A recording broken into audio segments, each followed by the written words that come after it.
மல்லி சீரியலில் இன்றைக்கி என்ன நடக்குது அப்படின்னு சொல்லிட்டு பார்த்தீங்கன்னா, ரகுக்கிட்ட இருந்து ரேணுகாவுக்கு வந்து ஒரு செய்தி வந்திருக்கு. என்னென்னா, திரும்பவும் கால் பண்ண சொல்லி. எதுக்காக அப்படின்னா, நாளைக்கு தான் வந்து டெண்டரோட ஃபைல் லாஸ்ட் நாள். நாளைக்கு வந்து ஃபைனல் ஆகிடும். அதுக்குள்ளே நம்ம அமௌண்ட்டை எப்படியாவது ரெடி பண்ணிடணும் அப்படின்ற மாதிரியான அமௌண்ட்டை வந்து ரெடி பண்ணுற பொறுப்பை வந்து ரேணுகா கிட்ட கொடுத்துருக்கு அப்படின்ற மாதிரி. இன்னுமே அவள் பணத்தை ரெடி பண்ணல.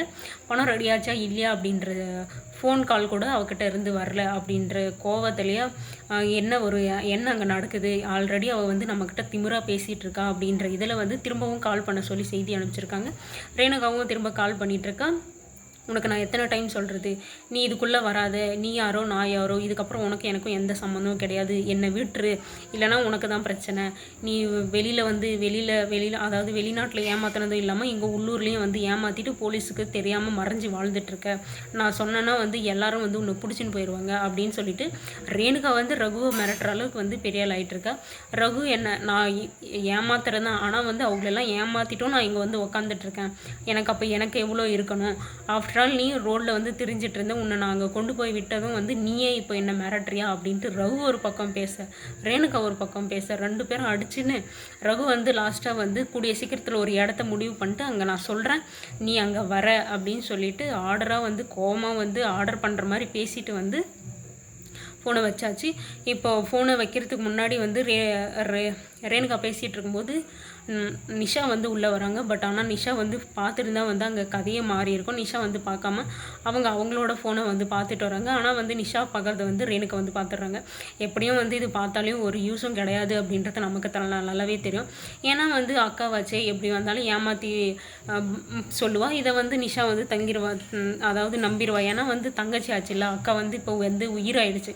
வந்த புதுசில் வந்து பிடிக்காதவ யாரா இவ அப்படின்னு யோசிச்சவ இப்போ வந்து உயிருக்கு உயிரான அக்காவாயிட்டாங்க, தங்கச்சி ஆகிட்டாங்க. அப்படியே வந்து ஒருத்தருக்கு ஒருத்தர் நல்லா புரிஞ்சுட்டு வந்து மற்றவங்கள வந்து திட்டுறதுக்கு எப்போ எழுந்திருக்காங்க. அது மட்டும் இல்லாமல் நிஷா வந்து இப்படி வந்ததில் ஆச்சரியம் கிடையாது. அவள் வந்து நல்லா நேராகவே பார்த்துட்டு வந்திருந்தாலுமே வந்து அக்கா ஃபோன் பேசிகிட்டு இருக்கா அப்படின்னு நான் வந்து சொல்ல போகிறாங்க, கண்டிப்பாக கிடையாது. அவள் நடிச்சிட்டு இருக்கிறதே இப்போ வந்து வேணும்ன்ட்டு ஃபீவர் வர்ற மாதிரியும் தூக்கம் வருது அப்படின்ற மாதிரியும். அது மட்டும் இல்லாமல் எப்பயும் விஜய் பின்னாடியே சுற்றிட்டு இருக்கோம். இப்போ ஏன் கொஞ்சம் நல்லா சைலண்ட்டாக இருக்கா அப்படின்னா, நல்லா பேசிகிட்டு இருந்தால் தான் நீங்கள் ஹாஸ்பிட்டல் போகலான்னு சொல்லி கூப்பிடுறீங்களே, அது ஒரு பிரச்சனை. அது மட்டும் இல்லாமல் இப்போ ரகு ஒரு பிரச்சனை. ஏதாவது ஒரு பிளானை போடு, பணத்தை எப்படியாவது ரெடி பண்ணு, இல்லை வந்து என்னை வந்து தனியாக மீட் பண்ணு, எனக்கு ஏன் ஃபோன் பண்ணல, இந்த மாதிரி பிரச்சனை ஒரு பக்கம். அது மட்டும் இல்லாமல் இப்போ கதிரேசன் வந்து பொண்ணை எப்படியாவது சீக்கிரமாக குணப்படுத்தணும் அப்படின்றதுக்காக கிடைக்கிற பெரிய பெரிய ஹாஸ்பிட்டல் அப்பாயின்மெண்ட்டெல்லாம் வாங்கி வந்து போகலான்னு கூட்டிகிட்ருக்காரு. அப்படி தான் ஹாஸ்பிட்டல் போனால் தான் நம்ம மாட்டிப்போமே, அதனால் வந்து யார்கிட்டையும் பேசக்கூடாது, யார்கிட்டையும் க்ளோஸ் ஆகக்கூடாது அப்படின்னு சொல்லிட்டு சைலண்ட்டாக இருக்காங்க. இப்படி இவங்க சைலண்ட்டாக இருக்கிறதுனால தான் மல்லியை டிஸ்டர்ப் பண்ணாமையும் விஜயை வந்து தொல்லை பண்ணாமல் இருக்கிறதுனால தான் விஜயும் மல்லியும் வந்து கொஞ்சம் இப்போ வந்து நல்லா இருக்காங்க. ஏன்னா வந்து இவங்க 2 பேரும் ஒரு பெஸ்ட் கப்புளாக தெரியுறாங்க எனக்கு. இப்போது இவங்களுக்குள்ளே எவ்வளோ பிரச்சனை இருக்குது, பட் இந்த பிரச்சனையெல்லாம் வந்து ஒருத்தருக்கு ஒருத்தர் மாற்றி சொல்லிக்கிறதும் கிடையாது, ஒருத்தர் மேலே ஒருத்தர் பழியை போட்டுக்கிறதும் கிடையாது, திட்டுறதும் கிடையாது. பிரச்சனையை வந்து பேசி தீர்த்துக்கிறாங்க, ஆறுதல் சொல்லிக்கிறாங்க. அது மட்டும் இல்லாமல் உடனே வந்து எல்லாத்தையும் தூக்கி வச்சுட்டு ஒருத்தர் அக்கறையாக பார்த்துக்கிறாங்க. சாப்பிட்ற இதாக இருக்கட்டும், ஒருத்தர் கேர் பண்ணிக்கிற விதமாக இருக்கட்டும், அது வந்து ரொம்பவே பார்க்குறதுக்கு வந்து ரொம்ப அழகாக இருக்குது. இதே மாதிரி வந்து எல்லாருமே இருக்கணும் அப்படின்றது ஆசை வந்து எல்லாருக்குமே இருக்கும். அது மட்டும் இல்லாமல் மல்லிக்கு வந்து இப்போ எல்லா உண்மையும் தெரிய வந்துருச்சு. அது வந்து சுடர் ரேணுகா இல்லை அப்படின்ற விஷயமெல்லாம் தெரியும். அப்படி இருந்தும் வந்து மல்லி வந்து ஏன் வந்து இன்னமும் வந்து சைலண்ட்டாக இருக்காங்க அப்படின்ற விஷயம் வந்து ஏன்னா, இன்னும் அவங்க கைக்கு ஆதாரம் எதுவும் வரல. அந்த பையன் தண்ணிக்கேட் பையன் போட அந்த பையனுக்கும் வந்து திடீர்னு வந்து பயத்திலே வந்து ஃபிக்ஸ் வந்ததுனால வந்து வேறு வழி இல்லாமல் அனுப்பிச்சி விட்டுட்டாங்க. இல்லைனா வந்து அங்கேயே நடந்திருக்கிறது வேறு கதை வேறு மாதிரி மாறி இருக்கும். மல்லி கண்டிப்பாக ஏதாவது ஒரு பிளானை போட்டுட்ருப்பாங்க. இப்போ சுடருன்றதும் தெரியும். சுடரை யார் அனுப்பிச்சி வச்சாங்க, ரகுன் அப்படின்ற பேரும் வந்து மல்லிக்கு நல்லாவே தெரியும். ஸோ இதுக்கப்புறம் என்ன மல்லி பண்ணுவாங்க அப்படின்னா, இந்த 2 பேரையும் திருப்பம் எங்கே கேட்டாலுமே வந்து உஷாராகிடுவாங்க. உஷாராகிறது மட்டும் இல்லாமல் அந்த டாக்டர் மேலே இதுக்கப்புறம் டவுட் வரணும் அப்படின்னு சொல்லிட்டு நான் நினைக்கிறேன்.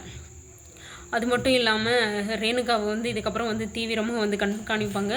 ஏதாவது ஒரு பிளானை போட்டு இவ எப்படியாவது சிக்கணும், அதில் வந்து நம்ம ஏதாவது ஒரு ஆதாரத்தை தேடணும் அப்படின்னு வந்து இதுக்கு ஹெல்ப்புக்கு வந்து கண்டிப்பாக வந்து அன்னபூரணி, மனோகரி இவங்கெல்லாம் இருப்பாங்க. இவங்கெல்லாம் இருக்கிறது போக நீங்கள் டைரெக்டாக வந்து விஜய்கிட்டே சொல்லணும் அப்படின்றது தான் என்னோடய விருப்பம். ஏன்னா வந்து விஜய் வந்து கண்டிப்பாக வந்து யோசிப்பார்.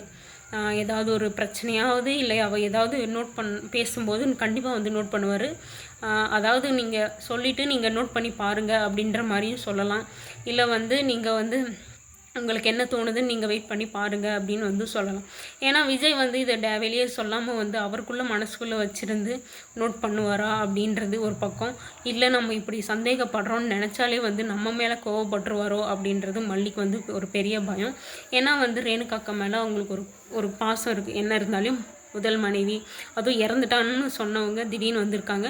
என்ன தான் பிடிக்கல அப்படின்னாலே அவங்க வெண்பாவோட அம்மா.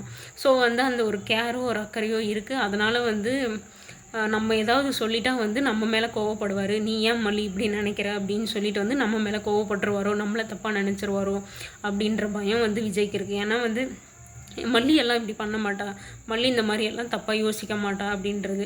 அதனால தான் மல்லி வந்து இன்னமும் வெயிட் பண்ணிகிட்ருக்காங்க. நமக்கு ஆதாரம் ஏதாவது ஸ்ட்ராங்காக கிடைக்கணும், அதுவும் அவள் கையும் களமாக சிக்கணும் அப்படின்றதுனால மட்டும்தான் வந்து மல்லி இன்னமும் வெயிட் பண்ணிகிட்ருக்காங்கன்னு நான் நினைக்கிறேன். என்ன நடக்குது அப்படின்னு சொல்லிட்டு இதுக்கப்புறம் வெயிட் பண்ணி பார்க்கலாம்.